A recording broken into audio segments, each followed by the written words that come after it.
John Wick sits alone in his modest suburban home in New York City, the weight of profound loss pressing down on him like an unyielding shadow that engulfs every corner of his existence. His wife, Helen, has recently passed away from a terminal illness, leaving behind an aching void that no amount of time, solitude, or quiet reflection can ever hope to fill completely. Helen, ever the thoughtful soul, even as her final days slipped away, had arranged for a special gift to be delivered to John only after her death, a playful beagle puppy named Daisy, accompanied by a heartfelt note urging him to rediscover joy and embrace life once more. The puppy arrives via a courteous courier at his doorstep, and John, though initially reserved and distant in his grief, gently accepts the small, wagging creature into his disrupted world. Daisy quickly becomes a tentative yet vital bridge towards some semblance of normalcy, serving as a living, breathing reminder of Helen's enduring love and her sincere hope that John could somehow move forward without her constant presence. He takes Daisy on gentle walks through the neighborhood, feeds her with care, and begins to form a fragile but genuine bond, one that slowly stirs something long dormant within his hardened soul. This fragile, quiet existence, however, is brutally shattered mere days later in a way that reopens wounds he thought were beginning to heal.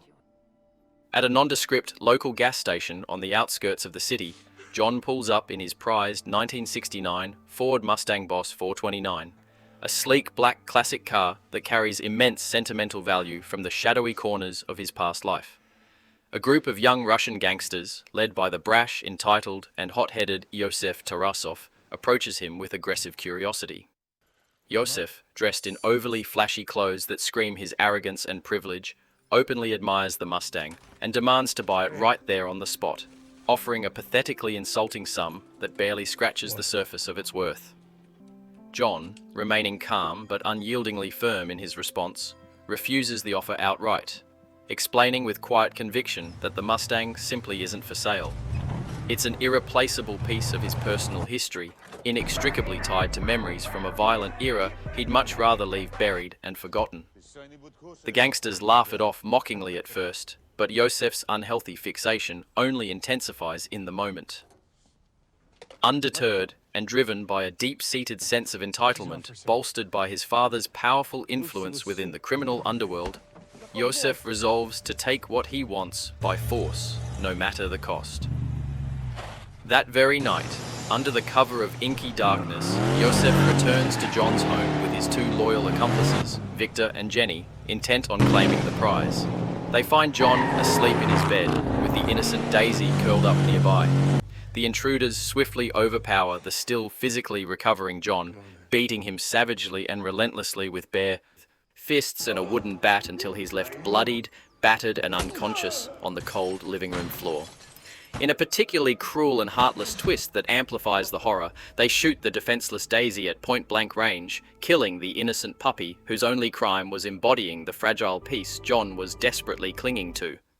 Rifling through drawers and cabinets in a hasty search, they snatch the Mustang keys from the counter and make off with the stolen vehicle into the night, abandoning John to lie in a growing pool of his own blood, mingled with Daisy's.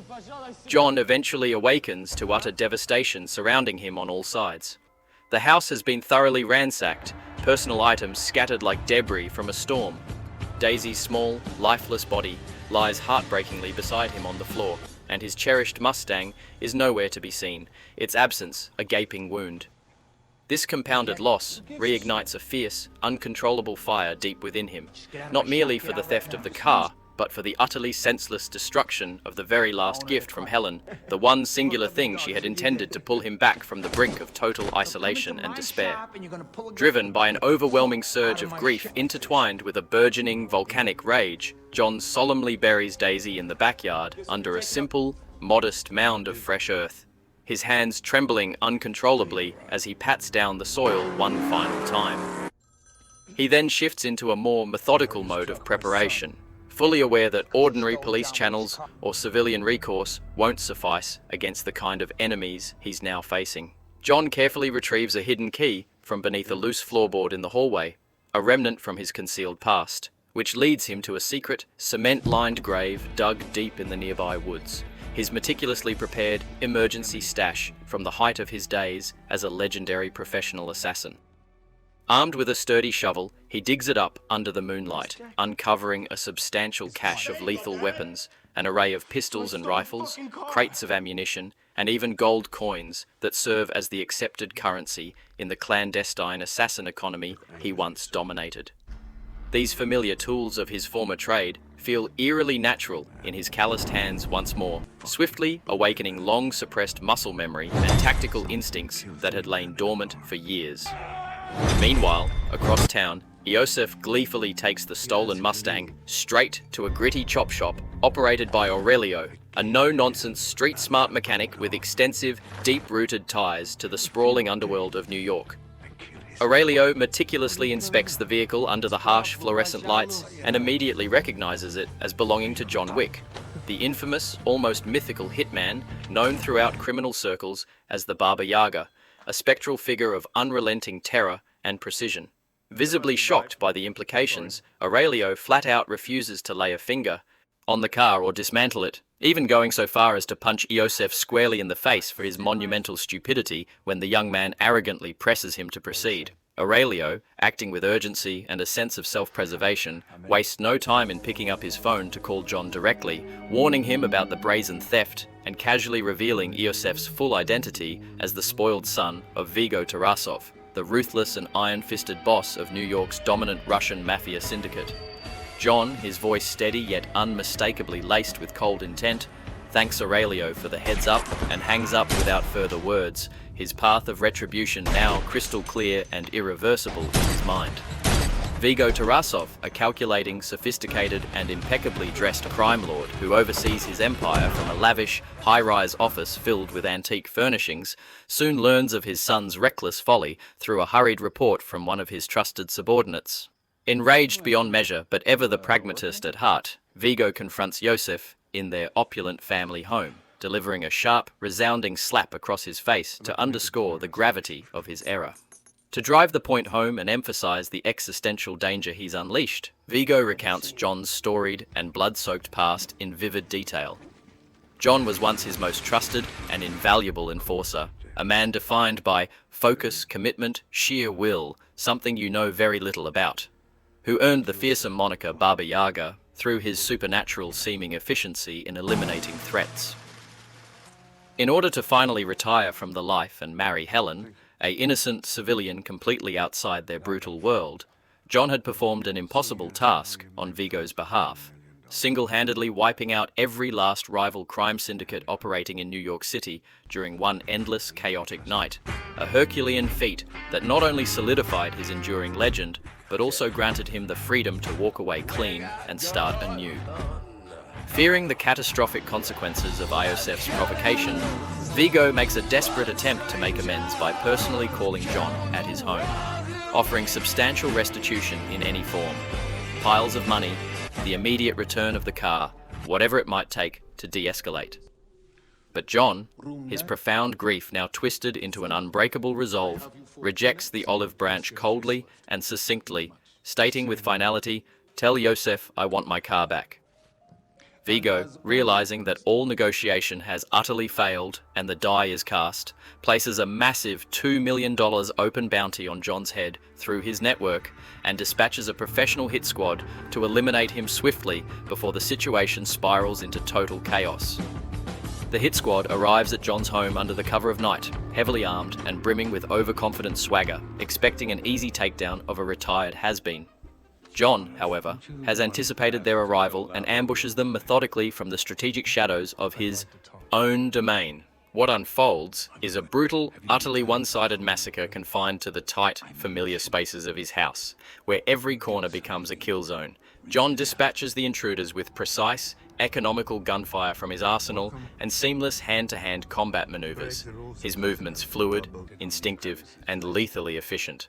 A stark, terrifying reminder to the world of exactly why he was once so profoundly feared in their circles.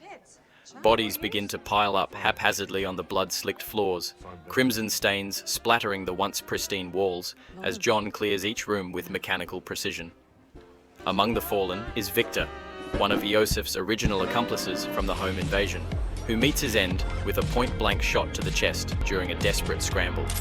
John sustains only minor injuries in the fray, a few cuts and bruises, but emerges victorious from the slaughter, his face etched with grim, unyielding determination that brooks no mercy. Word of the shocking carnage at John's home reaches Vigo almost immediately through panicked radio chatter, only amplifying his growing concern and sense of dread. To guarantee success against such a formidable adversary, Vigo hires John's former mentor and most trusted sniper partner, Marcus, a grizzled, battle-hardened veteran who had trained the young Wick in the deadly arts during his early formative days in the business. Marcus outwardly accepts the high-paying contract without hesitation, but his profound loyalty to his former protege runs far deeper than any obligation to Vigo. In truth, he has absolutely no intention of allowing John to die without a damn good reason, positioning himself as a silent guardian. Seeking temporary sanctuary, medical resources, and a momentary respite to regroup, John checks into the Continental Hotel, an opulent, gilded haven exclusively for the criminal elite, where all business, meaning hits or vendettas, is strictly forbidden on the premises under the severe penalty of excommunication from the entire network.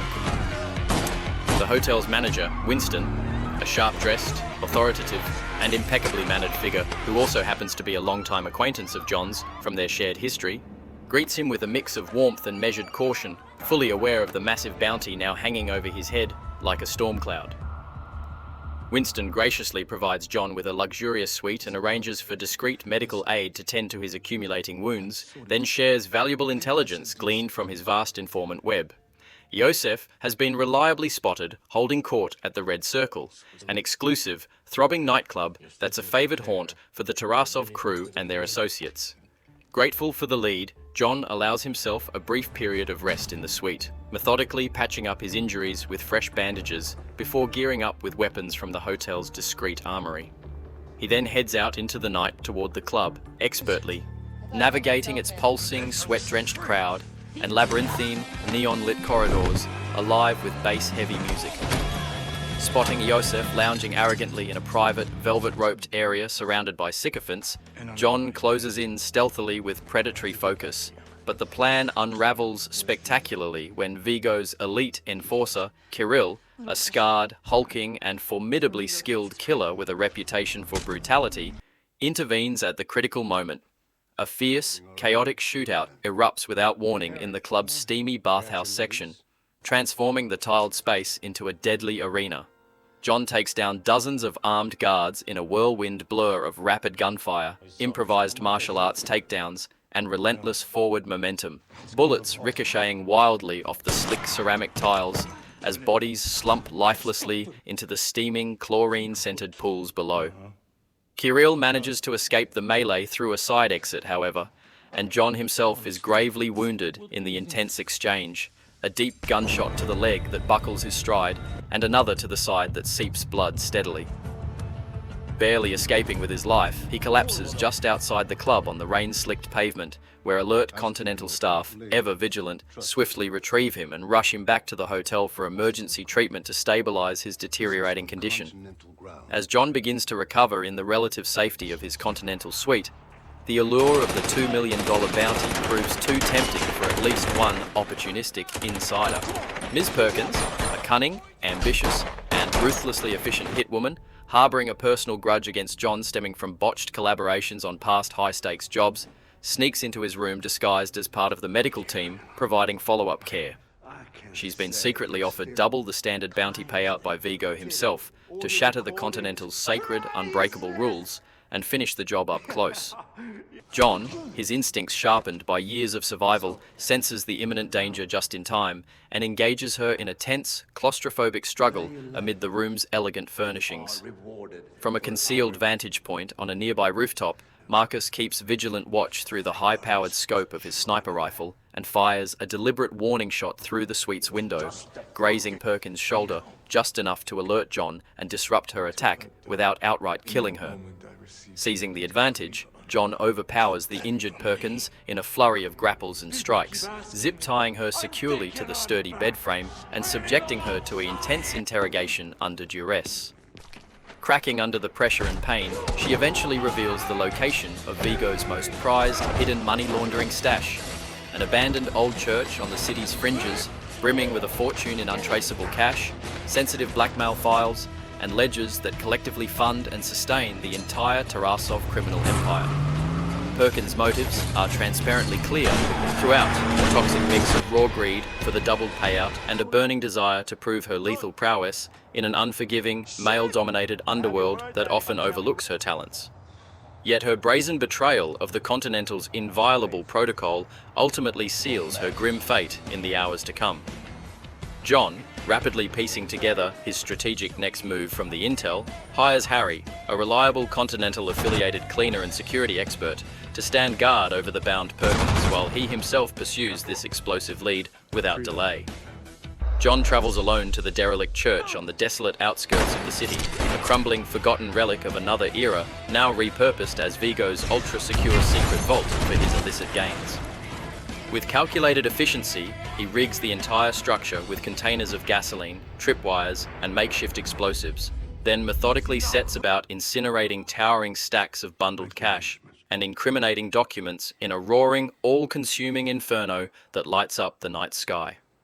The deliberate destruction serves as a powerful, symbolic rejection of the corrupt world Vigo represents, burning away the last vestiges of the ties that once bound John so tightly to that life of shadows and blood. Vigo, alerted to the raid by frantic underlings, arrives on the scene with a heavily armed contingent of reinforcements, desperate to salvage whatever remnants they can from the blaze. But he finds John lying in wait amid the chaos, ready for confrontation. A savage, no-holds-barred fight erupts in the flaming, collapsing ruins of the church, trading vicious fists, slashing knives, and sporadic bursts of gunfire, while wooden beams groan and tumble around them in the heat. John gradually dominates the skirmish with his superior skill and endurance, landing punishing blows that leave Vigo reeling. However, Kirill arrives in the nick of time, ramming John with a speeding black SUV that sends him sprawling into the dirt, leaving him captured, bound, and savagely beaten by the Tarasov crew. Hauled to a dimly lit industrial warehouse on the waterfront, John is forced to face Vigo directly under harsh overhead lights, where the crime lord demands to understand why he is.